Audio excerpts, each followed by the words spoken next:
अब हमारी सवारी निकल पड़ी है जू के लिए। ये एक जानवर ये है हमारे पास, छोटा छोटा। तो वृंदावन धाम से आने के बाद हम एक दिन नोएडा रुके हुए थे, तो हमने सोचा क्यों ना फिर से कहीं घूमने चले। तो हम बच्चों को लेकर चले गए दिल्ली के जू, जो नेशनल जूलॉजिकल पार्क है। तो ऑनलाइन टिकट हो जाती हैं बाहर से ही, और ये है जू का एंट्रेंस। तो जू तो वैसे ये बहुत ज़्यादा बड़ा है, बहुत ज़्यादा एक्सप्लोर करने की यहाँ पे चीज़ें हैं, लेकिन हम बच्चों के साथ थे। बच्चों को गोद में ले जाने में, वो करने में हम लोग इतना थक गए कि हमने आधा ही जू एक्सप्लोर किया। तो ये जू का एंट्रेंस है, बहुत सुंदर है, बहुत प्यारा है, बहुत बड़ी जगह है। तो देखो ये सब हम लोग चले गए थे अंदर को जू देखने के लिए। तो ये ना आउट ऑफ वेस्ट से कुछ क्राफ्ट टाइप चीज़ बनाने की कोशिश की गई है, विच इज़ गुड। और ये बाहर से ये फाउंटेन लगे हुए हैं, जैसे ही गेट पे ही हम अंदर को जाते हैं।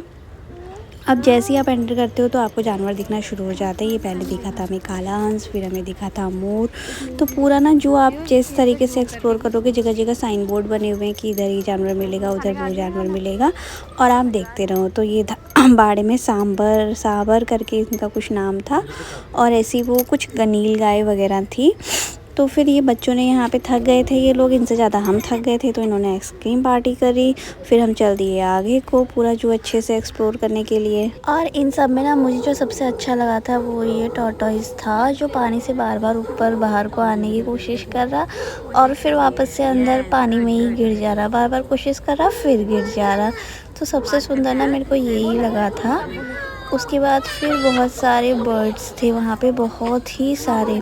इन बर्ड्स को देख के तो राधू को भी याद आ गया था मिट्ठू मिट्ठू करके, तो वो भी चिल्लाने लगी थी मिट्ठू मिट्ठू। मतलब बर्ड्स की तो इतनी स्पीशीज़ थी कि पूछो ही मत। एक पूरा मतलब 2-3 सेक्शन पूरे बर्ड के ही थे। रेप्टाइल हाउस बंद था क्योंकि ठंड थी, इस वजह से। उसके बाद ना ये जो बहुत ज़्यादा बड़ा है, बहुत सारे जानवर हैं। कितने तो ऐसे थे कि मैंने शूट ही नहीं किए। ये देखो इतने सारे बर्ड्स हैं, इतने सारे बर्ड्स हैं यहाँ पे, और अलग अलग उसके। ये घड़ियाल थे, ये तो ऐसे लग रहे थे जैसे प्लास्टिक के होंगे, हिल ही नहीं रहे थे। उसके बाद फिर सबसे अच्छे ये ऑस्ट्रिच भी मुझे बहुत सुंदर लगे। सबके ना सामने आके ऐसा लग रहा पोज दे रहे कि चलो मुझे हमें क्लिक करो करके। देखो पूरा राउंड लगा रहे, उधर से इधर, इधर से उधर। उसके बाद फिर हमने देखा ये लेपर्ड, तेंदुआ। तो ये ना बिल्कुल ऐसे आलसियों की तरह पड़े रहते हैं। फिर बड़ी मुश्किल से ये उठा, इधर उधर घूमा थोड़ी देर, और फिर वापस से बैठ गया। और उसके बाद फिर हम आए रॉयल बंगाल टाइगर देखने। तो टाइगर ना 2 अलग अलग उसमें हैं, तो ये 2 हैं रॉयल बंगाल टाइगर भी। उसके बाद फिर हम घर को चल दिए थे वापस। तो आप भी ज़रूर एक्सप्लोर करना था।